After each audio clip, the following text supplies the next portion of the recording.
सभी स्टूडेंट्स को मेरा नमस्कार। जैसा कि सबको पता है, महाविद्यालयों में, सरकारी कॉलेजों में, प्राइवेट में सभी अलग अलग विभिन्न स्कॉलरशिप चलती हैं। तो हर एक स्कॉलरशिप का आपको पता होना चाहिए राज्य सरकार की कौन सी होती है और भारत सरकार की कौन सी होती है। राज्य सरकार की सबको पता है, एक तो उत्तर पोस्ट मैट्रिक आती है, एक मुख्यमंत्री आती है, कालीबाई जो स्कूटी मिलती है, देवनारायण में स्कूटी मिलती है। लेकिन एक स्कॉलरशिप और है जो केंद्र सरकार देती है, मतलब भारत सरकार देती है, और जिस स्कॉलरशिप का नाम है राष्ट्रीय छात्रवृत्ति पोर्टल। उसको दूसरे शब्द में बोलते हैं एनएसपी स्कॉलरशिप। ये फिलहाल ओपन हो गई है और जिसको पिछली बार मिली थी, इस स्कॉलरशिप में 10,000 रुपये से लेके आपको 1,25,000 रुपये तक मिलते हैं। अपनी कॉलेज से भी बहुत से स्टूडेंट्स को मिलते हैं हर साल।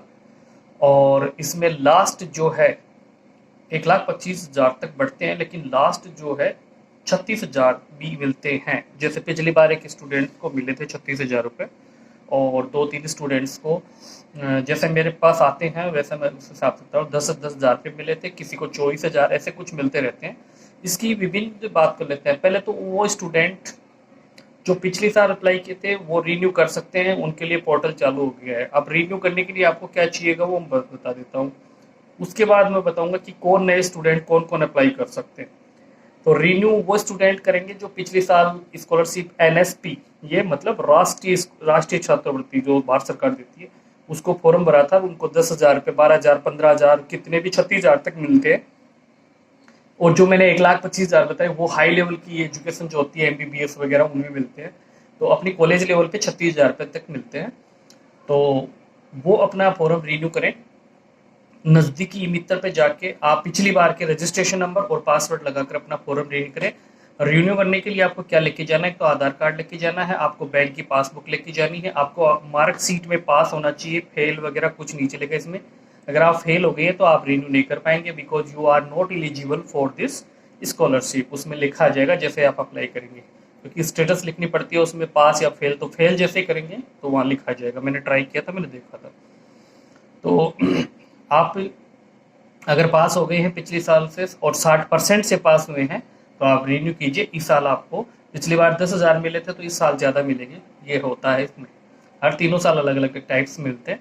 चलो अपन बात करते हैं अब रिन्यू करने के लिए क्या चाहिए। आपको आधार कार्ड चाहिएगा, आपको मार्कशीट चाहिएगी, मार्कशीट फर्स्ट ईयर की जो आपने इस साल, अगर कोई थर्ड ईयर में रिन्यू कर रहा है तो सेकेंड ईयर की चाहिएगी। और आपको एक बोनाफाइड बनाना पड़ेगा, जो पिछली बार भी आपने कॉलेजों में बनाया होगा, आपको याद होगा, एक फोटो लग के बना था, कॉलेज में मोहर लगी थी, वो कागज बना के रखना है और इसको आप रिन्यू करवा दीजिए। इसकी लास्ट डेट जो है वो 31 दिसंबर 2023 है। ये फॉर्म तो पहले आ चुका था लेकिन प्रॉपरली अच्छे से नहीं चल रहा था, अब ये आज मैंने चेक किया है तो अच्छे से चल रहा है। आप फॉर्म अप्लाई रिन्यू कर दीजिए, ठीक है।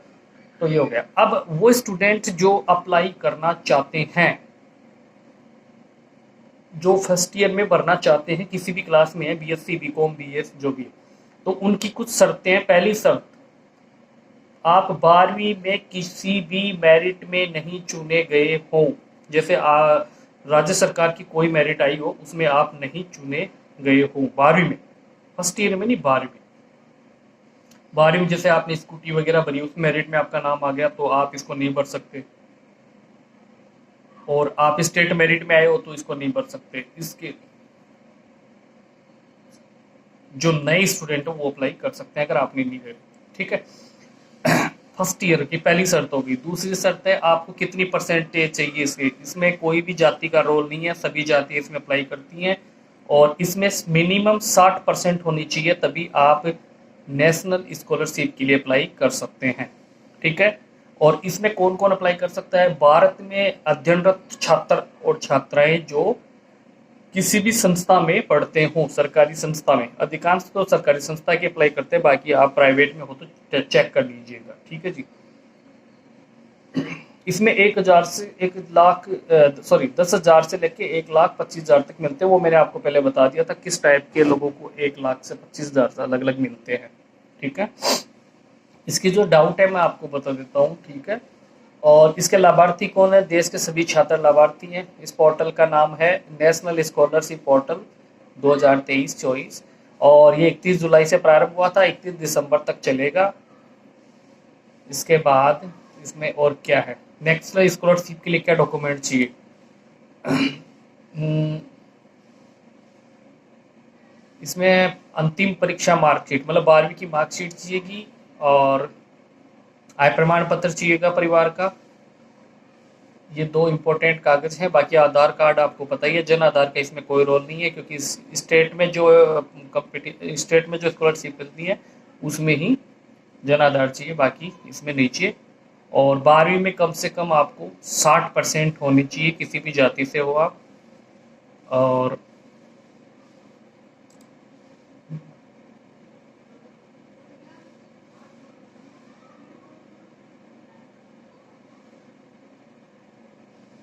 60 से 80 के परसेंट प्राप्त किए वो भी भर सकता है, 90 से किए उसको ज़्यादा पेमेंट मिलता है इसमें।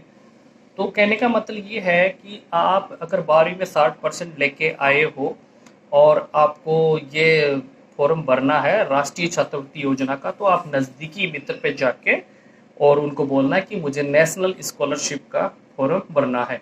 देखिए, जैसे आप फॉर्म भरेंगे, रजिस्ट्रेशन करेंगे, रजिस्ट्रेशन करने के बाद इसमें एक बोनाफाइड सर्टिफिकेट का पीडीएफ निकलेगा, वो पीडीएफ पहले कॉलेज से बनवा के लेके जाना, उसके बाद फॉर्म आपका भरेगा। तो इस चीज़ का ज़रूर ध्यान रखें। बाकी सभी स्टूडेंट को जो मेरे से पूछ के गए उनको तो पता चल गया कि भाई मैंने आज ये डेट सूचना डाल दी है। बाकी अगर आप नए हैं तो आप इस स्कॉलरशिप का नाम है नेशनल स्कॉलरशिप पोर्टल, मतलब राष्ट्रीय छात्रवृत्ति, तो आप इसको भर सकते हैं। अब मैं बता देता हूँ, कुछ बच्चों के जैसे दिमाग में आया होगा कि मैंने तो मुख्यमंत्री का भर दिया, मैंने तो उसका भी भर दिया, मैंने तो उसका भी भर दिया। कोई बात नहीं है, आपने राज्य सरकार की भरी है, ये भारत सरकार की, ये अलग है, तो आप ये अलग है, दोनों भर सकते हैं। ठीक है जी। इसमें कहीं भी ये नहीं लिखा है कि आप अगर किसी अन्य स्कॉलरशिप का फायदा ले रहे हो तो आप इसमें सिर्फ इतना लिखा है कि पिछले वर्षों में, मतलब इस साल आप फर्स्ट ईयर में हो तो पिछले वर्ष आप किसी मेरिट सूची में नहीं आए, बस ये लिखा और कुछ भी नहीं लिखा है। बाकी आपके पास गूगल है, आप गूगल पे जाके एनएसपी पोर्टल स्कॉलरशिप लिख के आप पूरी दिशा निर्देश पढ़ सकते हैं। और मैंने जहाँ तक पढ़ा था मुझे अच्छा लगा है। मैं हर साल बच्चों से भरवाता भी, वैसी कोई बात नहीं है। पिछली बार भी भरवाए थे तो 36,000 रुपये मिले थे, दो को 10-10 हज़ार मिले थे। कोई ग्रेजुएशन कंप्लीट कर रहा है उनको तीनों सालों 10-10 हज़ार रुपये मिले हैं, और इस साल भी मिलते हैं, इस साल भी मिलेंगे। तो आप इस फॉर्म को भरिए। लेकिन भरने से पहले मैंने आपको पहले बता दिया है, अगर 12वीं पास करके आए हो और आप फॉर्म भरने जा रहे हो तो आपके पास आधार कार्ड होना चाहिए खुद का, और आधार कार्ड में ओटीपी वेरिफिकेशन का ऑप्शन होना चाहिए, और आपकी खुद की ईमेल आईडी होनी चाहिए, आपके पास खुद की फ़ोटो होनी चाहिए, लेटेस्ट फ़ोटो, नॉट पुरानी, और आपके पास बैंक की अकाउंट खुद का होना चाहिए। और बैंक में केवाईसी ज़रूरी है, आप अपने बैंक से केवाईसी ज़रूरी है इसमें, क्योंकि इसमें उम्र भी 18 साल, 18 साल से पहले कोई नहीं भर सकता है, तो आप 18 साल के होंगे तो ही भर पाएगी इसमें। और आपके पास अगर बैंक में आधार सीडिंग नहीं है तो वो भी आपको ज़रूरी है, वो करवानी ज़रूरी है। आप फॉर्म भर दीजिए, ठीक है। ये आपके डॉक्यूमेंट्स हो गए, आधार कार्ड, 12वीं की मार्कशीट और फोटो और ईमेल आईडी खुद की, और वो आपका income certificate. Income certificate 1 page का हो या 4 पेज का हो, कोई दिक्कत नहीं है, आपके पास होना चाहिए, ठीक है। बाकी और भी कोई प्रॉब्लम हो तो आप मेरे को कमेंट कीजिए, मैं आपको रिप्लाई करता हूँ। देखो मैं शॉर्ट में बताता हूँ, ज़्यादा वो पड़ा नहीं है इसमें। आपको हिंट मिल गया कि एनएसपी पोर्टल पे स्कॉलरशिप चल रही है, आप खुद मेहनत कीजिए और गूगल पे ट्राई कीजिए और फॉर्म को सबमिट कीजिए, ताकि आपको, अगर आप शॉर्टलाइज होते हो इस सूची में, तो भारत सरकार की तरफ से आपको 10,000 दिए जाएंगे। लेकिन अपनी कॉलेज से जो भी बढ़ता है, आज तक ऐसा तो कोई आया नहीं कि जो बोले कि एनएसपी स्कॉलरशिप मेरे नहीं आई हो। एनएसपी तो सबके आती है, ठीक है जी। बाकी जय हिंद, जय भारत।